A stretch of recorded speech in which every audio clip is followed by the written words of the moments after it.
માતા મિત્રો, હું કિરણભાઈ દેસાઈ, વેજલપુર, માલધારી. આજે જે દ્રશ્ય આપને બતાવી રહ્યો છું તે આપનું હૃદય કાપી ઉઠે તેવા દ્રશ્યો છે. અને આવા દ્રશ્યો અમે વારે ઘડીએ બતાવીએ છીએ, પણ સરકાર ભાજપ જેની આંખ ઉઘડતી નથી, કહેવાતી સરકાર હિન્દુવાદીની સરકાર, જેના રાજમાં માનનીય હર્ષ સંઘવી સાહેબ કહેતા તમને શરમ આવે છે મને, પણ હોદ્દાની રૂહે મારે કહેવું પડે. જ્યારે કોઈ ખાટકીને આવે ત્યારે કે અમારી સરકાર પ્રતિબંધ છે, કોઈ કસાઈને છોડવામાં નહીં આવે. મહેસાણા મહાનગરપાલિકા અને અન્ય મહાનગરપાલિકા દ્વારા જે ગાય પકડી લઈ જવામાં આવે છે તે આ હરિકૃષ્ણ પાંજરાપોળ તેને આપી દેવામાં આવે છે. આપ દ્રશ્ય જુઓ ગાય માતાના, આપ દ્રશ્ય જોઈને તમે આ ગાય માતાની મૃત્યુ પામે છે અને દૂર સુધી વિડીયો બતાવો. હું કહું છું આ ગાય માતાની હાલત છે, તમે જોઈ લો બધું. અને આ ગાય માતા માનનીય હર્ષ સંઘવી સાહેબ, તમારી પોલીસને એવું કહેજો જાતે ફરિયાદી બને. આમ કોઈ બુટલેગર પકડાય ને ત્યારે ફરિયાદી તમે પકડો કહો છો ને, ફરિયાદી બનો છો. આજે જાતે ફરિયાદી બનવું પડશે તમારે. અને તમે સાચા હિન્દુ હોય તો તમારી સુધી વિડીયો પહોંચશે, મને ખબર છે. સાચા હિન્દુના દીકરા હોય ને તો તમારી તમામ મહેસાણા નહીં પણ તમામ નગરપાલિકાઓમાં ગાય માતાની હત્યા થઈ રહી છે કસાઈઓ સાથે. તમારા અધિકારીઓનું મિલીભગત છે. અમદાવાદ મ્યુનિસિપલ કોર્પોરેશનમાં 55,000 વધુથી ગાય માતા 8 વર્ષની અંદર ગુમ છે. આજ સુધી એક પણ ગાય માતાનો તમારી સરકારે, ભાજપ સરકારે હિસાબ નથી આપ્યો. એટલું યાદ રાખજો. ગાય બે પગવાળા આખલાવાળા તમારા ભાજપોએ ગૌચર તો ખાઈ ગયા છે. ગાય માતા રોડ ઉપર આવી માલધારીઓને બદનામ કરીને તમે જે કાવતરું કર્યું અને ગાય માતાને ખતમ કરવાનું કાવતરું કર્યું, તેનું પરિણામ આજે તમારે ભોગવવું પડશે. ને અમે સરકાર જનતા તો તમને જવાબ છે, પણ ઉપરવાળો ભગવાન પણ તમને છોડે ને. એટલું યાદ રાખજો. તમે બધા આવી જશો આમાં, જેટલા બી ટેન્કો. તમે જે સરકાર છે ને કસાઈઓની સરકાર કહેવાય. આવો તમને અગાઉના દ્રશ્ય બતાવીશ. તમને તમારા હૃદય કાપ્યું છે એવું કહીશ કે બતાવો. આ ગાળો આપ જોઈ લો તો જોઈ લો. અહીંયા જે દ્રશ્ય છે તમે જુઓ. આ ગાય માતાની હાલત જુઓ તમે. એક પણ ઘાસ તો તણકલું નથી, એક પણ ઘાસ તો તણકલું નથી. હો ને મિત્રો, પાણી હવાડામાં પાણી નહીં, ખાલી 2 શેડ છે. જોઈ લો. ગાયો છે 500, ઓનલી ફોર 50-60 ફૂટના 2 શેડ. રોજ વરસાદ પડે અને રોજ આ ગાય માતા વરસાદમાં પલળીને મરી ગઈ છે અને ભૂખી તરસી મરી ગઈ છે આ ગાય માતા મિત્રો.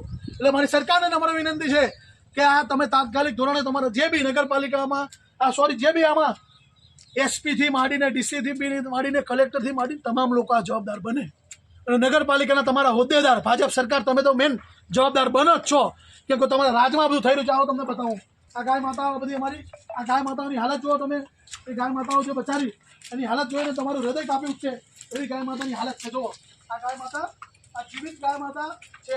આ ગાય માતાને કેવી રીતે ઊભી કરવી? આ ગાય માતા જુઓ. આ ગાય માતા જીવિત ચોંટી ગઈ છે. ત્યાં અમે બોલાવે છે માણસો. આ ગાય માતાને જુઓ. આ ગાય માતાની હાલત જુઓ તમે. આ ગાય માતાની હાલત જુઓ. આગળ બતાવી, આગળ આનો ઊભી કરી દો તો આગળ જા. એટલે આ ગાય માતાની હાલત જુઓ તમે. આ બધી ગાય માતા આવી જાય જો ઊભી કરી દો. આ ગાય માતાની હાલત જુઓ. ઊભી કરવી પડશે. બોલાવો દોડી ભાઈ. બીજી ગાય માતાની બતાવો. આગળ જાઓ. ગાય માતા ઊભી કરો. ત્યાં બીજી બતાવવાના કરો. અરે ભાઈ અહીંયા આ ઊભી કરી દો થોડી. એ ગાય ત્યાં પેલી ગાય માતાને બતાવો. આ ગાય માતાની હાલત જુઓ તમે. આ ગાય માતા પણ મરી ગઈ છે, ચોંટી ગઈ છે. તમે બીજી બધી ગાય માતા બતાવો. તમે અહીંયા આવો. આ ગાળો તમે જુઓ. ખાલી અહીંયા જે ગાળો છે તમે જુઓ. અહીંયા જો આવો અહીંયા બતાવો. આ પગના ઢીચણ સુધી ગાળો છે અહીંયા. અને ગાય માતાની આવી હાલત છે. જુઓ તમે. આ કહેવાતી સરકાર, હિન્દુવાદી સરકાર, તેના રાજમાં ગાય માતાની આવી હાલત છે. અને વાતો ગાય માતાની કરવાની. જે ગાય માતાના અમે સત્તા ઉપર આવ્યા તે ગાય માતાની હાલત તમારા રાજમાં, અમદાવાદ મ્યુનિસિપલ કોર્પોરેશન હોય, રાજકોટ, દરેક નગરપાલિકા, ત્યાં બતાવો પેલી ગાય માતાની હાલત. બતાવો, આગળ આવો. આ ગાય માતાની હાલત જુઓ તમે. આગળ આવો. અહીંયા ભાઈ, અહીંયા આવો. આ ગાય માતાની હાલત જુઓ. આવો જલ્દી. જો આ ગાય માતાની હાલત જુઓ તમે. આ હાલત જુઓ. આ હાલત જુઓ. અને માનનીય હર્ષ સંઘવી સાહેબ 100 નંબર પર ફોન કરે છે. ઘણા 5 ફોન કરે છે, એક બી ફોન નથી ઉપડ્યો. મારો નંબર આપીશ તમને. તપાસ કરવી હોય મારી પર તપાસ બેસાડજો. અને જેલના મેલ અમારા માટે દોનો સમાન છે. એટલે તમે એવું ના સમજતા કે તમારાથી ડરી જઈશું. 5 વખત પોલીસ 100 નંબરમાં ફોન કર્યો, એક પણ ફોન પડવામાં થયો. અમારા માણસો પોતે પોલીસ સ્ટેશન પહોંચે છે. થોડ પોલીસ સ્ટેશન, પોલીસને લેવા. આ તમારી તાનાશાહી, આ તમારી વ્યવસ્થા. અને ગૃહમંત્રીમાંથી રાજીનામું આપી દો સાહેબ.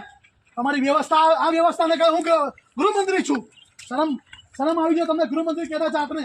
જો આ ગાય માતાની હાલત જુઓ મિત્રો. જો આ ગાય માતાની હાલત. આ ગાય માતા મૃત્યુ પામી ગઈ છે બધી.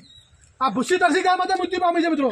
પેલી બે ગાય માતા બતાવો, આ ગાય માતા બતાવો, આ બાજુ પેલી ગાય માતા જુઓ, પેલી પાછળ ગાય માતા બતાવો એમને. આ ભૂખી તરસી ગાય માતા મુક્તિ પામે ના જયભાઈ બ્રાહ્મણ, આ એમની ગૌશાળા છે પાંજરાપુર, જયભાઈ બ્રાહ્મણની. એમને અમે અગાઉ જાણ કરેલી કે ભાઈ તમારી ગૌશાળાઓમાં વ્યવસ્થા કરો. આ વાછડી જો, વાછડી જો, વાછડી જો, આ વાછડી જોઈને તમારા દ્રશ્ય મિત્રા મીડિયાને ખાસ કરીને મીડિયાવાળા મિત્રોને કે સરકાર સુધી પહોંચાડજો. તમારી જવાબદારી છે. જો તમે હિન્દુ હોય ને, કેમ કે અત્યારે હિન્દુ મુસલમાનવાળી વાતો બહુ હરસંઘવી સાહેબને ગમે, એટલે ખાટકીઓની વાત આવે ત્યારે હરસંઘવી સાહેબ નીકળી જાય. આ વાછડીની હાલત જુઓ તમે. આ નજર મારી હમણાં જ પડી. બોલો આ નાના વાછડાનો શું ગુનો છે? આ બચ્ચાનો શું ગુનો છે? એને આ ભારત ભૂમિ પર આ હિન્દુ રાષ્ટ્રમાં જો આ ગાયો ચાંટે છે અમારા, એની ભૂલ છે કે એના હિન્દુ રાષ્ટ્રમાં જન્મ લીધો આ વાછડાએ. 33 કોટી દેવ દેવતાનો વાસ છે. તમે એવું લોકો બોલો છો. અને આ ગાય માતાની હાલે તમે કયા હિન્દુ? ખાલી હિન્દુ મુસલમાન કરો એટલે તમે બધા હિન્દુ જાગી જાઓ છો. તમારા રાજમાં જે ગાય માતા અત્યારે જે લખ્યું છે પૂર્ણામાં, જેવી ગાય માતાની હાલત થશે એવી સૃષ્ટિની હાલત થશે. એટલે તમારા બધાની પણ એવી હાલત થશે. યાદ રાખજો. આ ગાય માતા ગાળો ચાટી રહી છે. મારી ગાય માતા તમે જુઓ, અહીંયા આ ગાય માતા જુઓ, ત્યાં જુઓ, પેલી બાજુ ગાય માતા બતાવો. આ ગાય માતાઓની હાલત જુઓ મિત્રો તમે. આ ગાય માતાની હાલત જોઈએ ભાઈ, અમારું હૃદય કાપી ઉઠે છે અહીંયા દ્રશ્ય જોયા પછી. આ બાજુ આવો ભાઈ જલ્દી. આ અમારો ધર્મ બને છે. આ અમારો ધર્મ બને છે. અમે આવી ચારે જગ્યાએ જઈએ છીએ અને પહેલાં અમે કહીએ છીએ કે ભાઈ તમારી પાંજરાપોળ છે, તમે ગાય માતાની સેવા કરો છો. પહેલાં આ ભાઈને અમે એક વખત આવીને કહી ગયા છીએ, પણ આ તો શું છે કે એમનો હાથ ઉપર સાહેબનો હોય ને, ભાજપનો, એટલે આ બધું ના કરે આ લોકો. પછી અમારે આ છૂટકા અમને માહિતી મળી કે કિરણભાઈ ગાય માતા રોજ મૃત્યુ પામે છે. અને આ હાલત જોવો મિત્રો, જો પેલી ગાય માતાની હાલત જુઓ. આ ગાળો તમે જોઈ રહ્યા છો મિત્રો. આ ગાય માતા જો, આ ગાય માતા અહીંયા આવી રહ્યા છે. જો આ જુઓ, આ જુઓ, આ ગાય માતાની હાલત જુઓ મિત્રો. ત્યાં જુઓ, ત્યાં એક વાછડું છે, ઘણા દિવસોથી મરેલું છે. આવો ભાઈ બતાવો. મીડિયા મિત્રોને ખાસ કરી હાથ જોડીને વિનંતી કરીશ, તમામ લોકોને કે આ વિડીયો વધુમાં વધુ ફોરવર્ડ કરો. આ હિન્દુવાદી સરકારને લોકો સુધી પહોંચાડજો. આ હિન્દુવાદી સરકાર કેવી છે? કેમ કે મહેસાણા મહાનગરપાલિકા અને અન્ય મહાનગરપાલિકાવાળા આ લોકોને આપે, અને પછી એ લોકો જોવે ને કઈ વ્યવસ્થામાં આ લોકો આપે છે. જે રીતે અમદાવાદની 55,000 ગાય માતા ગુમ છે, તેવી જ રીતે આ બધી કસાઈઓને આપી દેવાની. એટલે શું જલ્દી કતલખાને પહોંચી જાય ને. અલાના કંપની જોડે 250 કરોડ રૂપિયાનું ફંડ લીધું છે સાહેબે. એટલે આની જવાબદારી તો બને તમારા સાહેબની, હિન્દુવાદી સરકારની. આ છે તમારી સરકારો. તમે બતાવો મિત્રો. આ મારો આક્રોશ છે ને, એ મારું હૃદય કાપી ઉઠાયો છે. આ મારી મર્યાદામાં બોલું છું ને, કે બાકી એવી શબ્દ આ લોકો માટે કોઈ શબ્દ નથી. એવી સરકાર છે તેને હાલતમાં આ ગાય માતાની હાલત આપ જોઈ રહ્યા છો. જોઈ લો આ ગાય માતાની હાલત જોવો તમે મિત્રો. જો આ ગાય માતાનું લગભગ વાછું મને એવું લાગે છે વાછું છે, ઘણા દિવસોથી ખુલ્લી ગયું છે મિત્રો. આ વાછું છે ને, આ માણસ આ કસાઈ કહેવાય. પાંજરાપોળવાળો છે ને કસાઈ કહેવાય. આને કસાઈ કહી શકીએ, બીજું કંઈ ના કહી શકીએ. બોલો કાટકી છે ને, એક કાપી કાઢે ને તો ગાય માતા મરી જાય છે ઘડીકની પીડામાં. એ બી ખોટું જ છે. એ ખાટકીઓને ના છોડવા જોઈએ. પણ આ ખાટકી જો આ વાછડું મરી ગયું છે અને લેવાનો એને જે સમય નથી ભાઈ, અને આ વ્યક્તિને લેવાનો સમય નથી. તમે જુઓ. અને આ આવી ચાલતી ગૌશાળા પાંજરાપોળો ધંધા જ કરે છે. અમુક કહેવાતી ગૌશાળા અને પાંજરાપોળે પોતાના બિઝનેસ ચલાવે છે. જુઓ મિત્રો, આ દ્રશ્ય જોયા પછી તમે કોઈ ના ચલાવો ને તો તમારું માનવતા હૃદય કાપી ઉઠે. અમારું કામ છે. અમે અમારી રિક્સ ઉપર જુઓ મિત્રો. આ બાજુ જુઓ, આ બાજુ જુઓ, આ બાજુ બતાવો. એટલે મારે માનનીય ભૂપેન્દ્ર પટેલ સાહેબ, આપ તો હિન્દુના દીકરા છો ને, એવું કહો છો ને.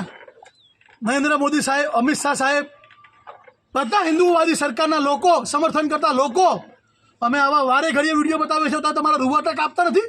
તમારો આત્મા નથી જાગતો? તમને ખાલી હિન્દુ મુસલમાનોવાળી વાત એટલે આત્મા બધાનો જાગી જાય છે. તમારી માં આપણી ને મારી માં 33 કોટી દેવી દેવતાનો વાસ છે. હિન્દુ શાસ્ત્રની માં કહેવાતી, રખડતી ભટકતી પાંજરાપોળોમાં મરતી કરી કાઢી છે આ સરકારે. અને તો પણ તમે કયા મૂઢે આ સરકારને સમર્થન કરી રહ્યા છો? તમને શરમ આવી જોઈએ. તમે જો ખરેખર હિન્દુ હોય તો આ ગાય માતાના તમે જો તમે આશીર્વાદ તમે ભૂલી ગયા છો કે ગાય માતા શું કહેવાય. આ ગાય માતાને જો તમારે આનું જે પાપ આજે કર્યું છે એનું ઋણ ચૂકવવું હોય ને તો તમારે સરકારને બદલવી પડશે અને બતાવવું પડશે કે તમે હિન્દુત્વની વાતો કરનારી સરકાર ખોટી છે. એક પણ ઘાસનું તરખણું તો તમે મને બતાવજો મિત્રો. કોઈ પણ જગ્યાએ કોઈ પણ પાણી જોઈ લો તમે, કોઈ જગ્યાએ પાણીનો અવાડો જોવો મિત્રો. એટલે કોઈ જગ્યાએ આ બાજુ તમે જો મિત્રો. એટલે મારી ખાસ કરીને નમ્ર વિનંતી, વધુમાં વધુ લોકો સુધી પહોંચાડો અને સરકારને કહો કે આ કિરણભાઈ વેજલપુર તમારી જેટલી પણ ગૌશાળાઓ ડુપ્લિકેટ તમારી ચાલતી સંચાલિત એને છોડશે નહીં.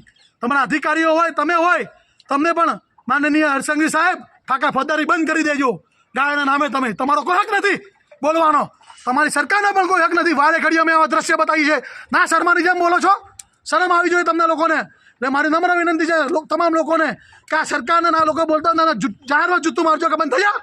તું કયો વ્યક્તિ છું ગૌચર ખાઈ ગયો અને ગાયો રોડ ઉપર આવી ગઈ અને હજારો ગાયો પાંજરાપોળમાં કસાઈઓ ખુલ્લેઆમ, અમદાવાદમાં ખુલ્લેઆમ કસાઈઓ ગાય માતા લઈ જાય છે. અમદાવાદ, રાજકોટ, સુરત તમામ શહેરોમાં ખુલ્લેઆમ આપણે ગૌ સેવકોનો વિડીયો જોતા જ હોય છે બધા, ગૌ રક્ષકોનો. એટલે એ સાબિત થાય છે કે ગાયો જાહેરમાં ખટકીઓ લઈ જાય છે, એક ખટકીને સજા થયેલા ફાંકા ફોજદારી કરવા આવી જાય ફટફટ કરતો. એટલે આ લોકોને શરમ આવી જોઈએ. મારી નમ્ર વિનંતી છે લોકો ગુજરાતની તમામ જનતાને કે પ્લીઝ આ લોકોને જવાબ આપજો, કારણ કે ગાય માતાને તમે માતા માનતા હોય તો. જય ગૌ માતા.